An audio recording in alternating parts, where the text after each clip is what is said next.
695 जैसा कि अभी अभी श्याम जी ने भी बताया और हमने भी देखा, ये तीनों अंक वाकई हम सब के लिए बहुत पवित्र अंक बन गए हैं, बहुत ऐतिहासिक अंक हैं वो, और इनका हमारे जीवन में सदा बहुत एक ऊंचा स्थान रहेगा।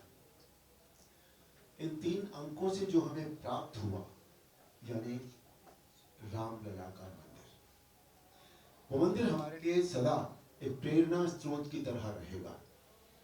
हम उससे श्री राम के जो मूल्य हैं, जीवन के मूल्य हैं, उनके आदर्श हैं, उनके विचार हैं, जो हमें हमेशा से प्रेरणा देते रहे हैं, और ये मंदिर उसी बात का साक्षी है, उसी बात का सबूत है। जहाँ तक ये फिल्म की बात है, क्योंकि ये सब्जेक्ट बहुत दिल के करीब है, श्री राम सबकी तरह मेरी भी आस्था के केंद्र है, तो फिल्म का सब्जेक्ट बहुत दिल के नजदीक होने के कारण इसे करने का, जब किसी चीज को करने का मन होता है, अंदर से मन होता है, एक होता है हम प्रोफेशनली कोई काम करते हैं, एक होता है कि नहीं प्रोफेशनल के साथ साथ एक अंदर से काम करने का मन करता है कि नहीं यार इससे हम जुड़े हैं, ये था हमारे मन का काम, तो वो इस फिल्म को करने से लगा। फिल्म का ट्रेलर मैं आपको सच बताऊं, मैंने भी पहली बार देखा है, इन्होंने दिखाया नहीं था आज तक, छुपा के रखा था बिल्कुल। बहुत अच्छा बना है ट्रेलर, और ट्रेलर ये बताता है कि पूरी फिल्म बहुत अच्छी बनी है, क्योंकि मेरी तरह हम सभी जो कलाकार हैं इस फिल्म के, सभी के मन के बहुत नज़दीक रहा है ये सब्जेक्ट, इसलिए बहुत अच्छा लगा, और आप सबका सहयोग अपेक्षित है इस काम के लिए। आज पूरा भारत, पूरा विश्व, जहाँ भी भारतीय हैं, जहाँ भी सनातन धर्म को मानने वाले व्यक्ति हैं, सबके बीच एक ही जय घोष है, जय श्री राम, जय श्री राम, जय श्री राम। आपका सहयोग अपेक्षित है ताकि ये जय घोष केवल किसी एक दिशा में नहीं बल्कि चारों दिशाओं में गूंजे, और जहां भारतीय नहीं है या सनातन धर्म के लोग नहीं रहते हैं, वहां तक भी इसकी प्रतिध्वनि जाए, उन्हें भी एक आवाज सुनाई दे ब्रह्मांड में, जय श्री राम, जय श्री राम, जय श्री राम।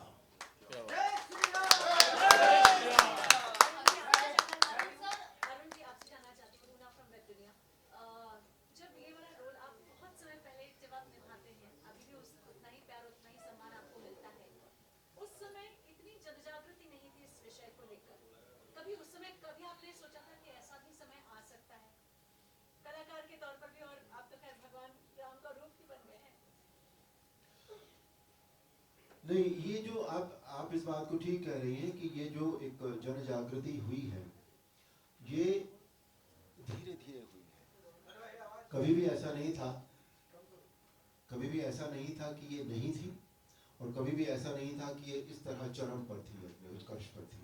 ये धीरे धीरे जन जागृति हुई है, और ये हुआ है राम मंदिर के कारण बेसिकली, क्योंकि राम मंदिर की लड़ाई जो लड़ी है सब मिलकर, और इसके सबसे बड़े कर्णधार जो कहा जा सकता है, जिन्हें माना जा सकता है, जो हैं, इस सारे श्रेय का जो, इस सारे बात का जो श्रेय है, वो हमारे पीएम श्री नरेंद्र मोदी को दिया जाना चाहिए। उन्होंने इस मंदिर को बनाने के लिए जो साथियों के साथ जो लड़ाई लड़ी है, जो उन्होंने जो विल पावर जो की है कि नहीं ये काम मुझे करना है, मैं इसे करके रहूंगा, उसकी वजह से ये सब काम हुआ है, और धीरे धीरे धीरे धीरे जन जागृति होती चली गई। दूसरी बात, 2 साल पहले, 2.5 साल पहले कोविड में रामायण का फिर से दिखाई गई, और उस वक्त इसने वर्ल्ड रिकॉर्ड भी बनाया, तो वहां से भी ये बात दोबारा से शुरू हुई, लेकिन बेसिस का मंदिर है इस जन जागृति का टोटली। पहले कभी ये नहीं सोचा था कि इस तरह की फिल्में बनेगी, क्योंकि ये हुआ नहीं था इतने दिन से भी। जैसे पहला जो 6 तारीख जो है 695 का जो 6 है, वो 1992 का है। उसके बाद 9 कब आया? 1919 में। आप देखिए 19 और 28, 27 साल बाद, तो 27 साल में उस तरह की जन जागृति नहीं थी लोगों के मन में, तो था सदा, ये कभी गया नहीं। लेकिन कोई ना कोई कभी कभी कहते हैं कि चिंगारी सुलगती रहती है, सुलगती रहती है, सुलगती रहती है, लेकिन कभी कभी वो जब आग बनती, अब वो आग बनी लेकिन पॉजिटिव रूप में, निगेटिव आग नहीं बनी। वो ये पॉजिटिव आग है जो हमारे देश को हमारी संस्कृति से जिसने फिर से जोड़ दिया। कहते हैं कि जब संस्कृति हमारी जीवन से निकल जाती है तो हम धराशायी हो जाते हैं। जैसे एक पेड़ की जड़ और हमारी संस्कृति वो एक ही बात होती है। पेड़ की जड़ जब हिल जाती है तो पेड़ सूख जाता है। वही हमारी संस्कृति के साथ होता है। जब हम अपनी संस्कृति से अलग होने लगते हैं तो हम में कुछ नहीं रह जाता। हम एक बार फिर अपनी संस्कृति से जुड़े हैं और इस बार ऐसे जुड़े हैं कि हम कभी इससे अलग नहीं होंगे। सर एक प्रश्न है, राम का जमाना पहले भी था, आज भी है और आगे भी रहेगा। जब आपका रामायण सीरियल आता तो मैंने देखा लोग भगवान का फोटो लगा के सारे काम छोड़ के लोग बैठ जाया करते थे। वही सेम दौर आज भी चल रहा, मगर थोड़ा सा जन जागृति आया है और जो रोल आपने किया है, जो चरितार्थ किया आपने रोल में, वो शायद दूसरा कोई नहीं कर सकता, ना कर पाया। उसके बारे में और आज के बारे में क्या कहना चाहिए? और रणभूमि का उद्घाटन भी होने वाला है, आप जा रहे हैं। देखिए, जो आपने सवाल पूछा है उसका जवाब तो आपने खुद ही दे दिया है कि उस समय भी यही होता था, आज भी यही है। लेकिन आज जन जागृति बहुत ज़्यादा है और बहुत अच्छी बात है ये। जहाँ तक मेरी जो आपने तारीफ़ की है उसके लिए बहुत बहुत शुक्रिया मैं कहना चाहूँगा। और मैं ये भी कहना चाहूँगा कि ये इतनी तारीफ इतने साल बाद 87 में रामायण रिलीज हुई थी, आज 2024 कितने साल हो गए, उसके बाद भी आज उसी रामायण की बात होती है, आज उसी अरुण गोविल की बात होती है। तो ये अरुण गोविल का काम नहीं है, ये उसका काम है। वो चाहता था कि कोई एक व्यक्ति करे और उसने मुझे ये काम दे दिया।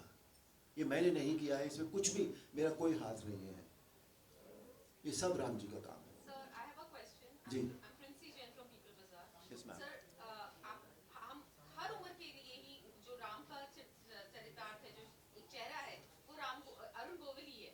मेरे 10 साल के बच्चे के लिए भी वही है। So it is that impactful. What was your first reaction जब आपको ये पहली बार रोल ऑफर करा था या जब उस समय आपको बताया गया था that you have to do this? Sorry, I'm taking you back in those years, but I really want to know.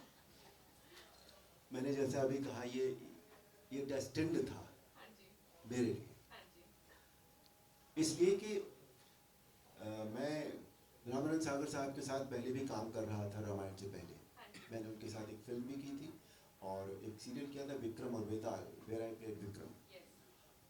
सो जब ये पता लगा कि रामायण वो बनाने जा रहे हैं तो मेरे मन में ये आया था कि मैं भगवान राम का चरित्र करूं। तो मैं चला गया उनके पास, मैंने कहा मुझे भगवान राम का चरित्र करना है। तो वो छोटा पतला चश्मा लगाते थे, बिल्कुल ऐसे ऐसे मुझे देखा 2-3 बार ऊपर से नीचे। ठीक है, जब समय आएगा तब बताएंगे आप। समय आया, उन्होंने मेरा ऑडिशन लिया और मुझे आउटराइट रिजेक्ट कर दिया गया, आउटराइट। मुझे ये कहा गया कि तुम भरत का रोल कर लो, लक्ष्मण का रोल कर लो, ये रोल भी बहुत अच्छे हैं। पर मेरे दिमाग में ये मैं रोल नहीं करना था मुझे रामायण में कोई भी, मुझे श्री राम का चरित्र करना था, जो मैंने उनसे कहा।